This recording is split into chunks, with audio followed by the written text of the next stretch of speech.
الحمد لله الذي لم يتخذ ولدا ولم يكن له شريك في الملك ولم يكن له ولي من الذل وأصلي وأسلم على محمد بن عبد الله صلى الله عليه وسلم.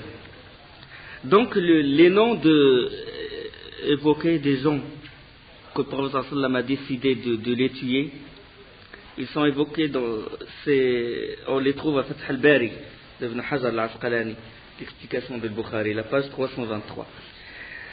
Et pendant que le prophète sallam était encore à Dotoa, du haut du mont Adotoa, c'est-à-dire à l'approche de la Mecque, du haut du mont de Abu Qubays, on sait que le monticule d'Abu Qubays se trouve à l'intérieur de la Mecque.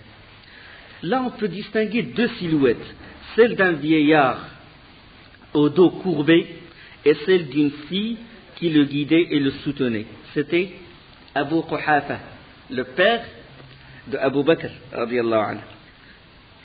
Il aimait crayon. Et puis sa fille, la jeune fille qui était avec lui, c'était Qurayba. Et lorsqu'ils avaient appris que le prophète sallallahu alayhi wa sallam était arrivé à Dotoa, le vieillard aveugle, le père de Abu Bakr, il a dit à sa fille de le conduire au sommet de la montagne et de lui décrire ce qu'elle pourrait observer. Et il lui dit: qu'est-ce que tu vois, ma fille? Il a dit: je vois une grosse masse, une masse sombre et compacte. Il a dit: c'est la cavalerie. C'est la cavalerie, il s'agit de la cavalerie. Il a dit: qu'est-ce que tu vois encore? Il a dit: je vois au sein de cette masse un homme qui fait l'aller et au retour. Il a dit: c'est l'Wazi', c'est celui qui partage c'est lui qui range la cavalerie, chaque cavalerie la met dans un groupe quand il décide de partager l'armée en groupe, c'est lui qui s'occupe de ça. Il pousse les chevaux chacun vers un endroit. Il fait le tri, si vous voulez. C'est l'Wazi'. Et puis il lui dit: qu'est-ce que tu vois encore? Il a dit: mon père, je vois la masse sombre s'étendre et se scinder. Il a dit: c'est les cavaliers qui avancent. Vite, vite, ramène-moi chez moi. Et sa fille le traîne, mais les cavaliers étaient déjà là. Et ils l'ont pris en captivité. Et ils l'ont emmené chez Abu Bakr, son fils d'abord. Puis Abu Bakr, il a pris son père, il l'a emmené, il a convaincu d'abord d'embrasser l'islam et l'a emmené au prophète sallallahu alayhi wa sallam. Dès que le prophète sallallahu alayhi wa sallam le vit, il a dit: pourquoi tu l'as emmené jusqu'ici? C'est moi qui devrais aller jusqu'à chez lui. Il est vieux, il ne peut pas marcher. Il a dit: envoyé d'Allah, non, ça ne convient pas. C'est lui qui vient chez toi. Malgré son état, c'est lui qui vient et il embrasse l'islam. Et le prophète sallallahu alayhi wa sallam, il a dit: approche-le moi. Et il a mis sa main sur sa poitrine et il a dit: embrasse l'islam, témoigne. Et il a témoigné, il a dit: ashhadu an la ilaha illallah wa annaka rasulullah. Et puis le prophète sallallahu alayhi wa sallam, il a dit, quand il a vu son état, ses cheveux étaient blancs, il n'y a pas un poil noir, sa barbe blanche.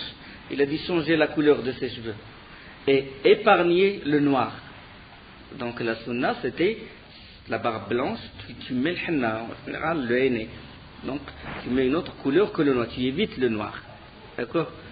Les cheveux, de la tête et la barbe. Et sa fille l'a emmené pour lui changer la couleur de ses cheveux. Le hadith, il est rapporté par Ibn Hibban, hadith 1700, et par Ibn Ishaq. Les hommes de la chaîne des rapporteurs sont des hommes sûrs. Ça, c'est le mérite de Abu Bakr Siddiq. Abu Quhafa est un compagnon. Abu Bakr est un compagnon. Les fils d'Abu Bakr et la fille d'Abu Bakr sont des compagnons. Et le petit-fils d'Abu Bakr, c'est un compagnon. 4 générations de compagnons. 4 générations, subhanallah. Et ça n'appartient qu'Abu Bakr. C'est le seul qui a ce mérite. Radiyallahu anhu. Et puis le prophète sallallahu alayhi wa sallam, il fit son avancée vers la Mecque. Maintenant, rentrée triomphale sur sa chamelle. Et il entra à la Mecque en inclinant la tête. Acte en signe d'humilité devant Allah subhanahu wa ta'ala. Sa barbe, elle effleure la selle de la monture. Tellement c'est pas comme les combattants à dos, ils font couler le sang, ils montrent sa force. Il rentre à la Mecque, la tête baissée devant Allah subhanahu wa ta'ala. Pas d'orgueil. Et puis, quand il entra à la Mecque, il enleva le merfar. Vous savez que le merfar, c'est le casque. Le merfar. ça couvre, et ça protège. Le terme Ghafour, le nom d'Allah subhanahu wa ta'ala qui est Ghafour, ça veut dire qu'il protège, il protège les êtres humains, d'accord, et il les protège contre les répercussions du péché qu'ils ont fait, et en même temps, il couvre ce péché-là. D'accord, c'est Ghafour, ça vient de Ghafour. Donc le Maghfar, il couvre la tête et le protège contre les coups des épées. Il enleva, sallallahu alayhi wa sallam, le Maghfar, et quand il ôta son Maghfar, des compagnons viennent voir le prophète sallallahu alayhi wa sallam et lui dire qu'Ibn Khatal est accroché aux vêtements à la kiswa de la Kaaba. Le prophète sallallahu alayhi wa sallam, il a dit tuez-le. Hadith de Bukhari 4286. Et il fut tué par Hurayth al-Makhzoumi et Abu Barz al-Aslami. Selon Anas ibn Malik radiyallahu anhu, le prophète sallallahu alayhi wa sallam, le jour de la prise de la Mecque, il avait imama, turban, touré autour de sa tête, imama sauda, noir. Peut-être qu'il a enlevé le mirfar, il a mis l'imama, ou il avait déjà le turban. Hadith rapporté par Muslim. Et il est entré en récitant la sourate. Quelle sourate? Sourate al-Fath. Inna fatahna laka fathan mubina. Nous t'avons accordé une victoire sûre. Juste récite jusqu'à arriver هو الذي أرسل رسوله بالهدى ودين الحق ليظهره على الدين كله. Allah a envoyé son prophète avec la guidée et avec la religion vraie pour qu'il prévoit, pour qu'il ait le dessus sur toute autre religion. Jusqu'à la fin, Muhammadur Rasulullah walladhina ma'ahu ashidda'u 'ala al-kuffar ruhama'u baynahum. Le hadith rapporté par al-Bukhari 4281. Le Zubair radiyallahu anhu, Zubair ibn al-Awwam, il dressa une tente pour le prophète sallallahu alayhi wa sallam. Pendant ce temps-là, Safwan ibn Umayyah, Ikrima ibn Abi Jahl et Suhayl ibn Amr, ils avaient rassemblé une troupe. Et c'est au sud de la Mecque, une troupe où ont participé certaines mécréants de Hudayl et de Bani Bakr pour combattre le prophète sallallahu alayhi wa sallam. Et lorsqu'ils virent la troupe de Khalid, parce que c'est Khalid ibn Walid qui doit passer par si vous voulez, vers l'entrée de la basse ville, en bas de la Mecque, et ils se lancèrent à l'attaque.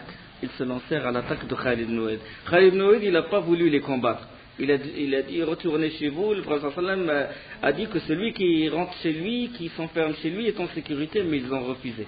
Ils ont insisté, ils ont voulu le combattre. Mais ils n'ont pas réussi à tenir tête. Khalid, il y a une grande armée avec lui. Et dans la région, dans l'endroit qui s'appelle Khandama, qui se trouve à la Mecque, a eu lieu le combat. Et Khalid, il a tué 13 parmi eux. 13 selon Ibn Ishaq, 23 à 24, selon Moussa ibn Uqba. Et 2 des musulmans ont été tués, c'est Karz ibn Jabir, entre-temps il s'est converti, et Hubaysh ibn al-Ash'ar, le frère de Ma'bad. Vous vous rappelez de Ma'bad lors de l'émigration, c'est elle qui a très bien décrit le prophète sallallahu alayhi wa sallam. Et donc la confrontation a eu lieu, et quand les kuffars ils ont su qu'ils ne peuvent plus tenir tête à Khalid, ils ont pris la fuite. Ikrima, il s'est échappé, il a pris la fuite, il est sorti carrément de la Mecque, il a pris la fuite. Ikrima, Safwan et d'autres. Et Khalid ibn Walid, il demanda de les poursuivre. Et Ali se mit à la poursuite de ces hommes-là. Il s'est mis à la poursuite de Al-Harith ibn Hisham et de Abdullah ibn Abi Rabi'a. Lui tout seul, il s'est mis à la poursuite de ces deux hommes-là. Et eux, ils couraient, et puis ils s'approchaient des maisons. Quelle est la maison la plus proche où ils peuvent se réfugier? C'est la maison de Hani. Hani, la fille de Abd al-Muttalib, la sœur de Ali radiyallahu anha. Et il leur a ouvert la porte. Quand ils ont crié Hani, accorde-nous la protection, et il leur a ouvert la porte et ils sont rentrés chez elle. Et puis Ali radhiyallahu anhu, brandissant l'épée, il s'est tenu près de la maison. Il a dit Hani, il avait le casque, il n'a pas reconnu. Il a dit je les protège, j'accorde leur protection. Il a enlevé le meurtre par son casque. Il a dit Ali, j'accorde leur protection. Il a dit ils ont combattu, ils nous ont combattus. Il faut les faire sortir, je vais les tuer. Il a dit j'accorde leur protection, tu ne les toucheras pas. Ali radhiyallahu anhu, il a dit je reste ici, je ne bougerai pas. Tant que le professeur sallam, il faut que le professeur sallam décide quelque chose. S'il ne décide pas, je reste ici. Il a fermé la porte et s'est dirigé directement là où se trouve le professeur sallam. Le professeur sallam était dans sa tente, et il se lavait, faisait le ghusl, et c'était Fatima qui le couvrait. Et pendant qu'il se lavait, Hani est entré, puis envoyé d'Allah, il a dit Hani, la bienvenue à toi. Et puis Hani, il a attendu le professeur sallam jusqu'à ce qu'il s'est lavé, et il a fait les 8 rak'at. Les savants ils divergèrent sur ces 8 rak'at. Est-ce que c'est les rak'at de Duha ou c'est des rak'at spéciales, ça veut dire des rak'at de la victoire. Salat al-Fath, c'est ce qu'on appelle Salat al-Fath. Quand l'émir il rentre dans une cité, il envahit une ville pour remercier Allah subhanahu wa ta'ala, il fait ce qu'on appelle Salat al-Fath, la prière de la victoire. Donc c'était soit ces rak'at là qui sont la prière de la victoire ou Salat al-Duha. Et il a dit, quand il a terminé, il a dit envoyé d'Allah, le fils de ma mère a l'intention de tuer quelqu'un à qui j'ai accordé ma protection. Le prophète sallam lui dit, celui à qui tu accordes protection, nous lui accordons protection.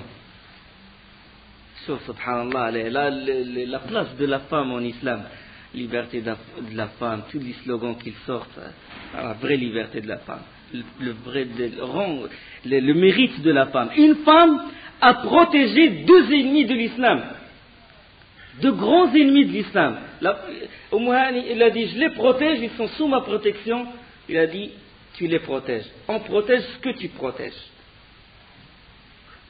C'est ça le vrai mérite d'une femme.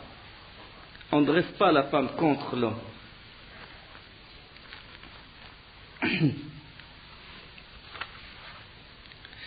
Ikrima, maintenant parlons des autres, de ceux que... Bon, Ibn Khotal, le prophète sallam a demandé de le tuer, il a été tué. Ikrima, Ibn Abi Jahl, il a fui vers le Yémen. Le Huwairit, ce fut Ali qui le tua. Et Miqyas, ce fut Noumaïla qui le tua. Ça, c'est les gens que le prophète sallam il a autorisé leur sang. Habbar, c'est lui qui a barré le chemin à Zaynab, la fille du prophète sallam, lors de l'émigration. Lors de l'immigration, il a poussé sa chamelle comme ça, il l'a piqué violemment et il a sursauté, et Zaynab radhiyallahu anha, elle est tombée de sa monture et elle était enceinte. Et à Médine, elle est morte à cause de cette chute-là. Le prophète sallam a décidé, il a dit, je le tue. Et puis Habbar, il courut vers le prophète sallam, il a dit, j'embrasse l'islam. Et le prophète sallam l'a pardonné, il a dit, je te pardonne. L'indulgence du prophète et sa miséricorde. Sarah, elle embrassa l'islam également. Sarah, il a vécu jusqu'à la khilafa de Omar. Les 2 chanteuses, une d'elles, quelqu'un accorda pour elle protection et elle embrassa l'islam après, et l'autre a été tuée. Le Harith ibn Talatel, c'est Ali qui l'exécuta. Sa'd, une autre femme aussi, elle a été tuée elle aussi. Et Hind ibn Utba, elle a disparu. Et Abdullah ibn Sa'd ibn Abi Sarh, il a disparu, il s'est caché chez Othman ibn Affan. Et le prophète sallam se dirigea vers la Kaaba, récitant Surat al-Fath, comme on a dit, Abu Bakr à ses côtés, des milliers d'hommes derrière lui, et Muhajirin al-Ansar bien sûr, et sur sa monture, il fait le tawaf autour de la Kaaba. Et puis il s'avança vers les idoles au nombre de 360. Et avec le bâton qu'il avait, soit c'est un arc, soit un bâton, il poussait les idoles et il disait وَقُلْ جَاءَ الْحَقُّ وَزَهَقَ الْبَاطِلِ إِنَّ الْبَاطِلَ كَانَ زَهُوقًا وقل جاء الحق وزهق الباطل إن الباطل كان زهوقا قل جاء الحق وما يبدئ الباطل وما يعيد.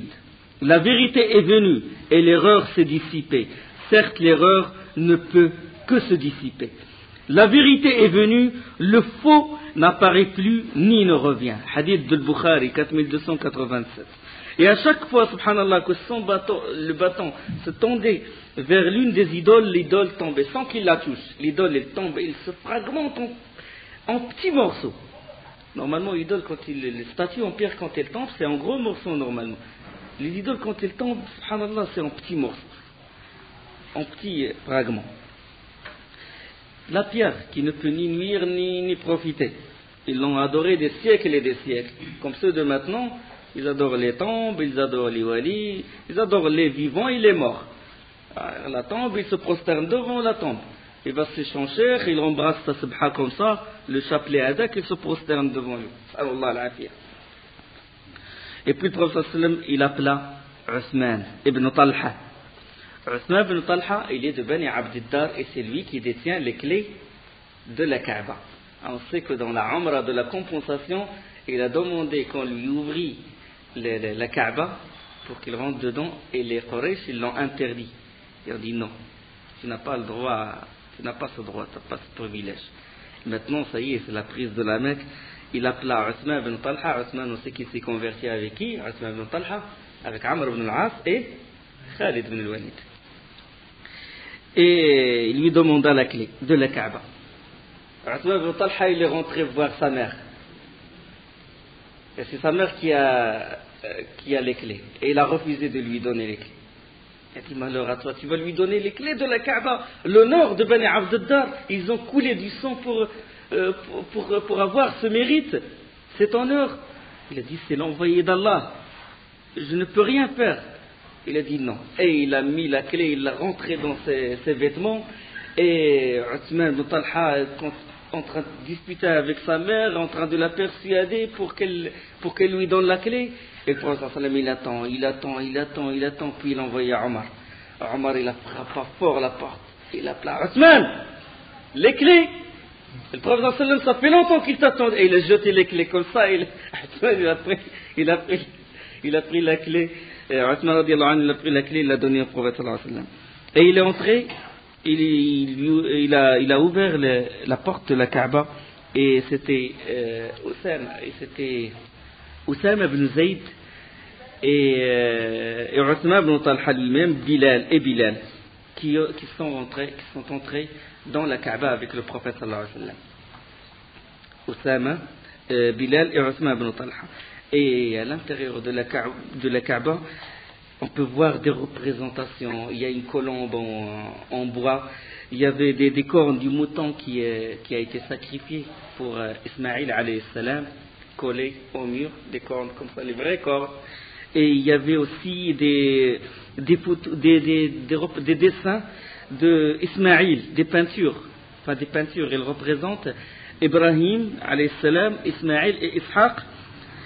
Ismaïl et Ishaq, ils tendaient les flèches à leur père Ibrahim pour faire le tirage au sort. L'istiqsam bil-azlam. On sait que l'istiqsam bil-azlam, c'est interdit. On sait que le tirage, c'est des flèches où ils mettent Allah il veut, Allah il ne veut pas, et dans une autre flèche ils mettent ils font comme ça, et puis ils prennent une flèche.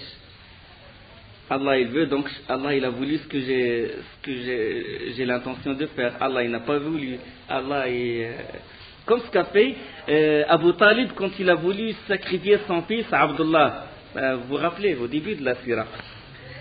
Et l'islam il a interdit ceci. Le prophète sallam, quand il a vu ça, il a dit qu'Allah les anéantisse. Ibrahim n'a jamais fait le tirage au sort à l'aide des flèches. Il ne l'a jamais fait, ni Ishaq ni Ismaïl, tous des musulmans. Ma kana Ibrahimu yahudiyan wala nasraniyan walakin kana hanifan musliman wa ma kana min al-mushrikin. Ibrahim n'a jamais été ni juif ni chrétien, mais il était hanif.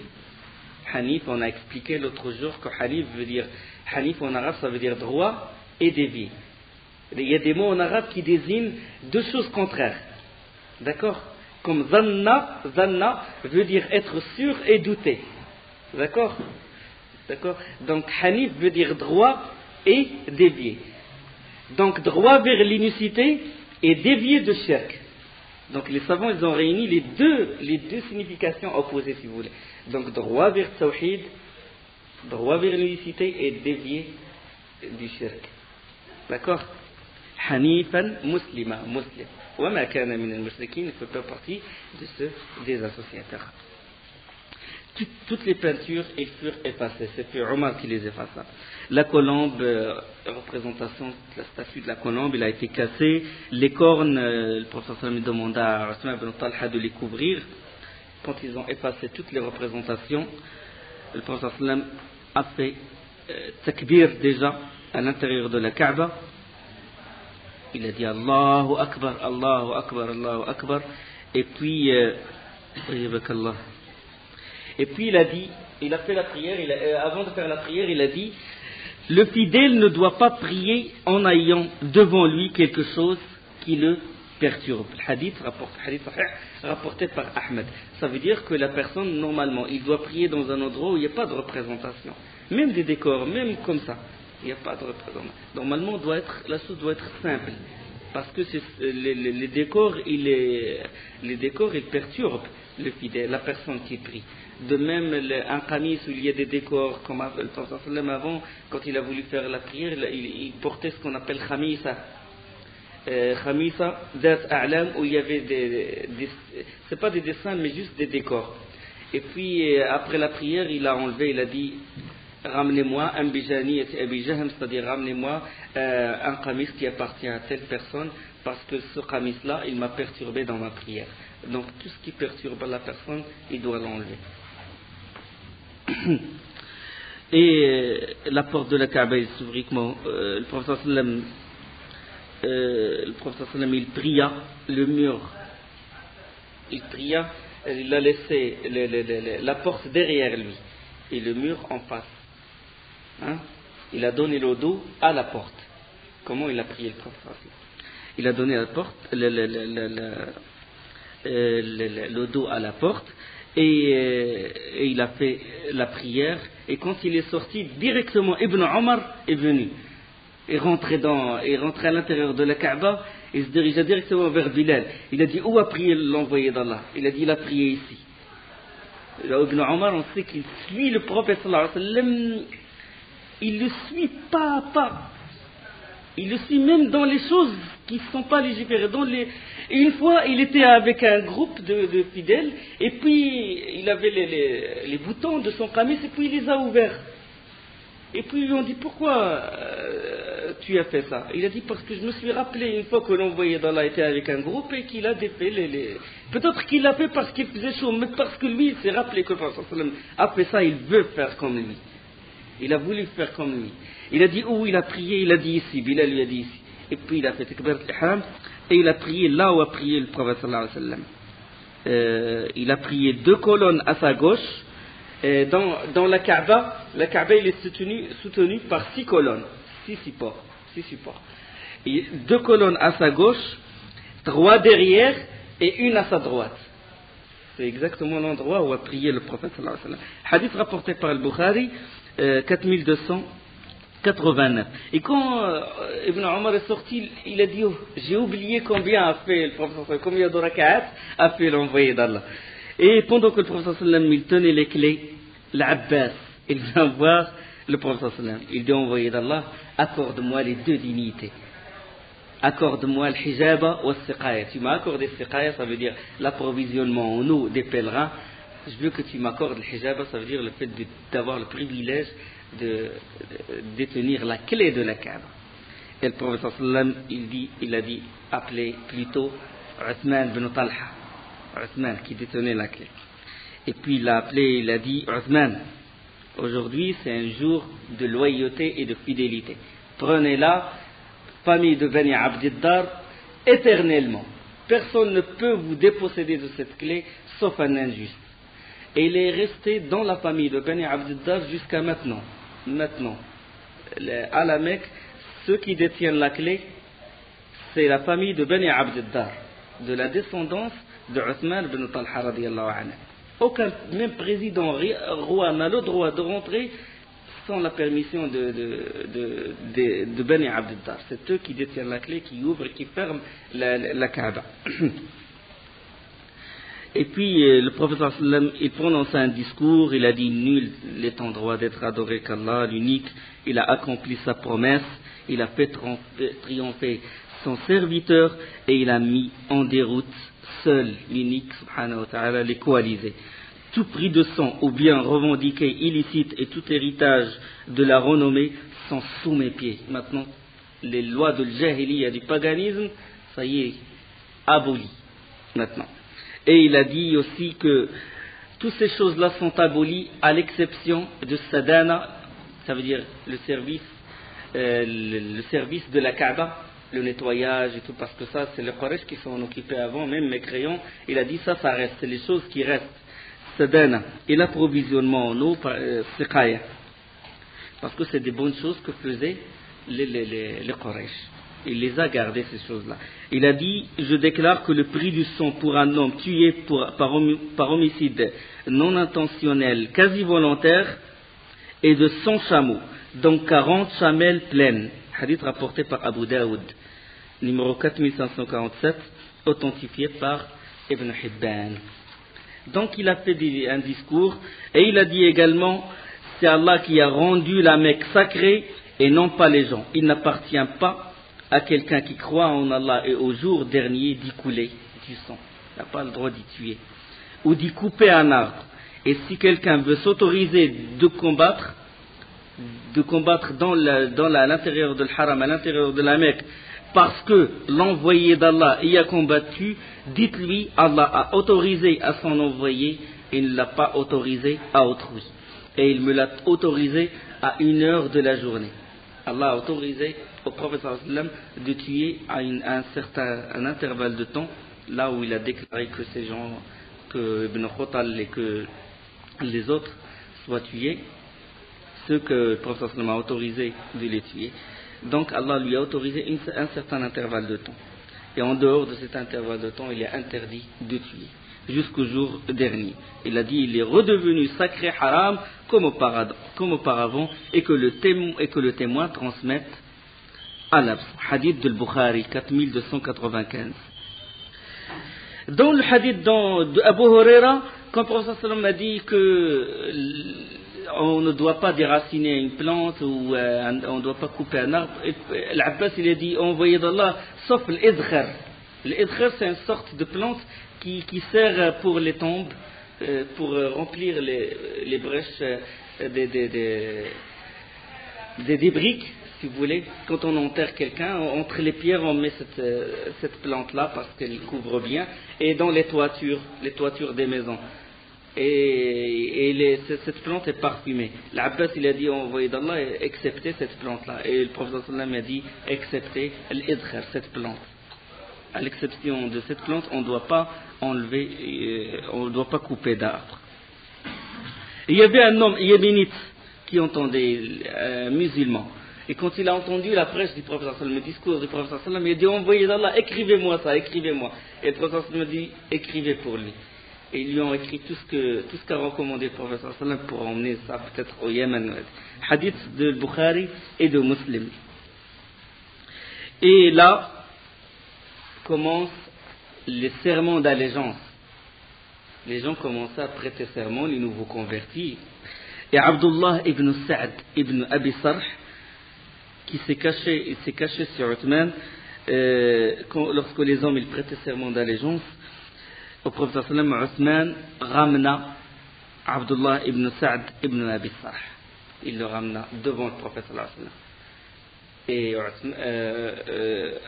Abdullah ibn Sa'd ibn Abi Sarh, il a dit, envoyé d'Allah, tends ta main pour que je prête allégeance. Et le prophète sallam n'a pas répondu. Et il y avait parmi les compagnons quelqu'un qui a fait un vœu, un vœu de tuer Abdullah ibn Sa'd ibn Abi Sarh. Et Abdullah ibn Sa'd ibn Abi Sarh, il a fait une deuxième tentative. Il a tendu sa main au prophète sallam et a dit, accepte que je prête serment d'allégeance. Le prophète sallam n'a pas répondu. La deuxième fois, accepte envoyé d'Allah. Puis la troisième fois, le prophète sallam a tendu sa main et a accepté. Et quand Abdullah ibn Sa'd ibn Abi Sarh est sorti, le prophète sallam a dit: n'y a-t-il pas quelqu'un raisonnable parmi vous? Voyez-vous, quand je me suis tu et quand je n'ai pas tendu ma main, pourquoi quelqu'un parmi vous n'a pas réagi, ne lui a pas coupé sa tête? Je l'ai fait exprès pour que quelqu'un lui coupe sa tête avant qu'il me prête ce pacte d'allégeance. Ils ont dit, et il a reproché à la personne qui a fait le vœu. Ils ont dit: envoyé d'Allah, on n'a pas su ce que tu as l'intention de faire. Un simple clin d'œil, je lui couperai sa tête. Et le prophète il a dit: il n'appartient pas à un prophète de faire un clin d'œil. Les prophètes, ils ne font pas ça. Parce que ça touche à leur perfection. Hadith rapporté par Nasa'i, Abu Daoud et le Hakim, et les hommes de la chaîne de transmission sont des hommes sûrs. Donc, Abdullah ibn Sa'd ibn Abi Sarh est entré de nouveau à l'islam, mais il était bien dans son islam cette fois. Et puis, quand les hommes ils ont terminé de faire le pacte d'allégeance avec le prophète sallam, ce fut le tour des femmes. Et parmi les femmes, il y avait Hind bint Utbah, Hind, la femme de Abu Sufyan. Et il est venu et il était déguisé. Il a su, ça y est, il sait que s'il montre son visage, il risque d'être tué. Et puis l'envoyé d'Allah, il a dit: vous vous engagez à ne rien associer au culte d'Allah. Et Hind a répondu, il a dit: tu exiges de nous ce que tu n'exiges pas des hommes. Nous nous en acquitterons. Et puis il a dit, le prophète sallam, il a poursuivi, il a dit: vous ne volerez point. Et il a dit: Allah m'est témoin. Il a dit: je m'octroyais, sauf que des fois je m'octroyais quelque chose, de temps en temps, quelques bagatelles de l'argent de Abu Sufyan. Et Abu Sufyan, il a dit: pour ce qui s'est passé, je te pardonne. Et le prophète sallam a dit à Hind, il a dit: Ashhadu an la ilaha illallah wa anna Muhammadan Rasulullah. Envoyé d'Allah, pardonne tout ce qui s'est passé, pardonne-le. Tu es l'indulgent, tu es le pardonneur.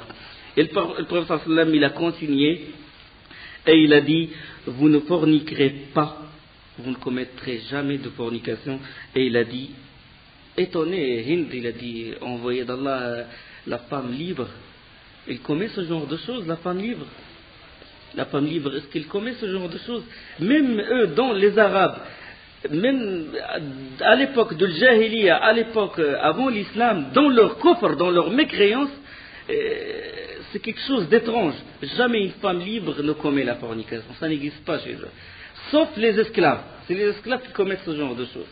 Et le prophète, quand il a dit ça, il a dit comment? Et il veut qu'on s'engage sur quelque chose qui est connu, ça c'est connu chez les femmes de Quraysh, qui ne commettent pas de fornication. Regarde, dans leur mécréance, c'est comment ils étaient. Et regarde notre état maintenant, ça fait pleurer. Et le prophète sallam a continué, il a dit: vous ne tuerez pas vos enfants. Et Hind, toujours c'est elle qui répond. Il a toujours une forte responsabilité, forte personnalité, et c'est toujours elle qui réagit, qui répond. Il a dit: nous les avons élevés petits, et grands vous les avez tués le jour de Badr. Si on est donc avec eux plus avant. Et Omar n'a pas pu se retenir, il explose de rire. Et le prophète sallam continue encore et il a dit: vous ne proférerez pas de mensonge en attribuant faussement ce qui est entre vos mains et vos pieds. Ça veut dire ne pas attribuer à quelqu'un un enfant qui ne lui appartient pas. Et Hind, toujours, c'est elle qui répond, il a dit: le mensonge est mauvais. Par Allah, tu ne nous appelles qu'à la bonne voie et aux bonnes valeurs morales. Et le professeur continue encore, il a dit: vous ne désobéirez pas dans ce qui est convenable. Et de nouveau, il a dit: nous ne sommes pas assis là en voulant te désobéir. Puis le professeur s'adressa à Omar et dit: prends leur serment. Le hadith rapporté par Ibn Jarir. Et il pria Allah de leur pardonner. Et le prophète sallam, comme dit Aïcha, quand il fait le pacte avec des femmes, il ne touche jamais la main d'une femme.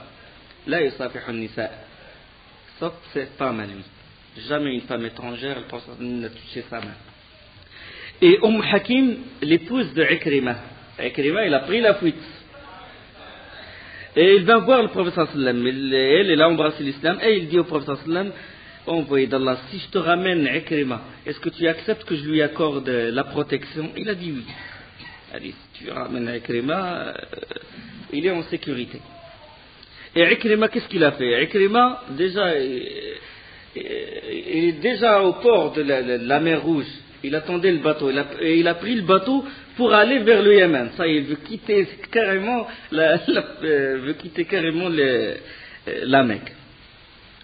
Il a pris le bateau et au milieu de la mer, un vent impétueux, des vagues partout. On assaillit le bateau. Ça y est, le bateau il va faire naufrage. Et puis les patrons du bateau, ceux qui sont responsables, ils ont dit Akhlas ad-du'a, invoquez Allah sincèrement, oubliez vos divinités, sinon on va tous se noyer. Invoquez Allah directement, tous mécréants. Mais dans les dangers, dans les cas de danger, ils invoquent directement Allah. Vous connaissez le verset du Coran, فَإِذَا رَكِبُوا فِي الْفُلْكِ دَعَوُا اللَّهَ مُخْلِصِينَ دعوا الله مخلصين له الدين فلما نجاهم إلى البر إذا هم يشركون. Quand ils montent en bateau, le verset Sourate 29, verset 65, quand ils montent en bateau, ils invoquent Allah lui vouant exclusivement leur culte.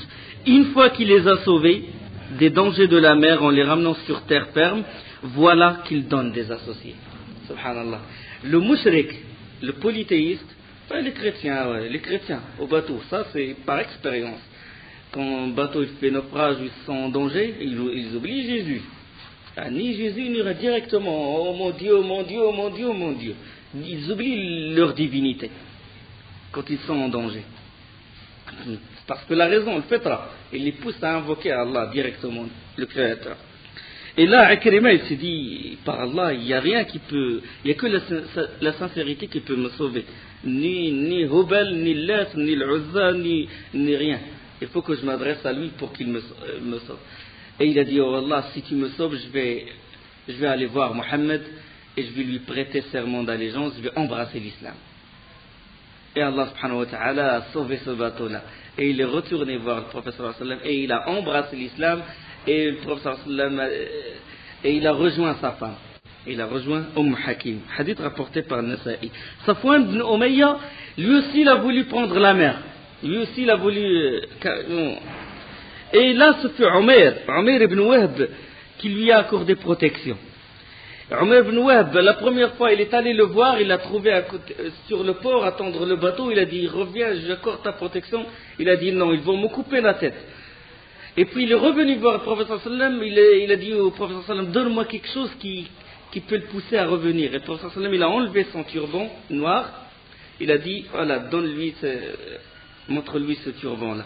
Et il est allé, et il est revenu, Umayr ibn Wahb, et il appela Safwan, reviens, non, j'ai peur, et puis il lui a montré le turban du prophète sallallahu alayhi wa sallam. Il dit, Allah, le prophète sallallahu alayhi wa sallam t'accorde la protection. Même si tu ne rentres pas en islam, le prophète sallallahu alayhi wa sallam t'accorde sa protection.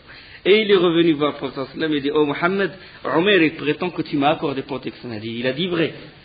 Il a dit, accorde-moi un répit de 2 mois. 2 mois de réflexion. Est-ce que je vais rentrer en islam pour choisir? Il a dit, tu as 4 mois. Tu as 4 mois pour réfléchir. Et quand l'heure de la prière arriva, Bilal appela à la prière, l'adhan, il appelle l'adhan. Allahu Akbar, ashhadu an la ilaha illallah, ashhadu an la ilaha illallah, pour la première fois. Enfin, ça dépend d'une certaine version, est-ce qu'il est authentique ou pas authentique, lors de la umrah de la compensation. De toute façon, il a fait l'adhan. Et là, Abu Sufyan et Attab ibn Usayd, il était mécréant. Et Al-Harith ibn Hisham était assis près de la Kaaba. Maintenant, tout le monde s'est senti en sécurité, commençait à sortir de leur maison, de leur abri. Et ils regardaient comme ça Bilal en train de faire l'adhan à haute voix. Et puis Attab ibn Usayd, il a dit, Allah a eu la bonté d'épargner Usayd. Allah a eu la bonté d'épargner Usayd la vue de ce noir-là, de cet homme-là en train de crier. Toujours dans sa mécréance. Et Al-Harith, il a dit, par Allah, si je savais qu'il est le prophète authentique, je le suivrais. Et Abu Sufyan, il a dit, Je ne dis rien du tout. Si je dis quelque chose, ce caillou-là va l'informer, va me dénoncer. Le prophète sallallahu alayhi wa sallam, après un moment, il est allé vers ce petit groupe-là de l'Harith et de Usayd, et il a dit à l'Harith, il a dit d'abord, il a dit l'Attad, Allah a épargné Usayd. Harith, si tu savais que je suis prophète, tu me suivrais. Abu Sufyan, si tu disais quelque chose, ce caillou-là me l'informerait. Et Attab ibn Usayd et al-Harith, ils ont dit Ashhadu an la ilaha illallah wa anna Muhammadan Rasulullah. La version rapportée par Ibn Ishaq. Le prophète sallallahu alayhi wa sallam, il resta à la Mecque 19 jours. 19 jours, il faisait la salat de quoi? Du voyageur. Salat al-Qasr al-Taqsir. La salat du voyageur. Hadith rapporté par Al-Bukhari, 4298. Et puis les Ansar, quand ils ont vu le prophète sallallahu alayhi wa sallam maintenant se sentir bien tranquille, ils ont dit ça y est, l'envoyé d'Allah, il a retrouvé les siens, il a retrouvé les Quraysh, il a retrouvé Bani Kinana, il a retrouvé Bani Hashim, peut-être qu'il va rester. Puis le prophète sallallahu alayhi wa sallam fut informé de ça, Allah l'a informé de ce qu'on dit, les Ansar, les auxiliaires, et il les convoqua. Voilà ce qu'Allah m'a dit, voilà, vous avez dit ça, vous avez dit ça, vous avez dit ça. Il a dit, par Allah, je vivrai avec vous et je mourrai avec vous. Il a dit, je vivrai avec l'Ansar et je mourrai avec l'Ansar. Et ils ont pleuré, ils ont dit, envoyé d'Allah, on a dit ça par amour à l'envoyé d'Allah. Et il leur a dit, je vous pardonne. Le hadith, il est rapporté par Muslim, Abu Daoud, Nasa'i et Ahmed, selon Abu Hurairah radiallahu anhu. Et durant ces jours-là, il s'est installé exactement à Al-Khif. Al-Khif, pourquoi? Al-Khif, c'est l'endroit où les mécréants de Quraysh se sont réunis. Et ils ont fait le pacte entre eux qu'ils ont décidé de combattre le prophète sallallahu alayhi wa sallam jusqu'à la mort. Et le prophète sallallahu alayhi wa sallam, exprès pour montrer sa supériorité, il a décidé de s'installer à Al-Khif. Il a décidé pour remercier Allah subhanahu wa ta'ala et pour montrer également sa supériorité. Et le prophète sallallahu alayhi wa sallam, durant cette période également, il organisa les affaires de la Mecque. Et l'héros du prophète sallallahu alayhi wa sallam, il appela que celui qui croit en Allah et en son envoyé casse toute idole qui se trouve chez lui. Il cassa Hubal, les Hind bin Utba, dès qu'il est retourné chez elle, il cassa l'idole qui est chez elle, et tous les mécréants, tous ceux qui ont embrassé l'islam, ils cassaient les idoles qu'ils ont modelées de leurs propres mains. C'est ça la force de l'islam.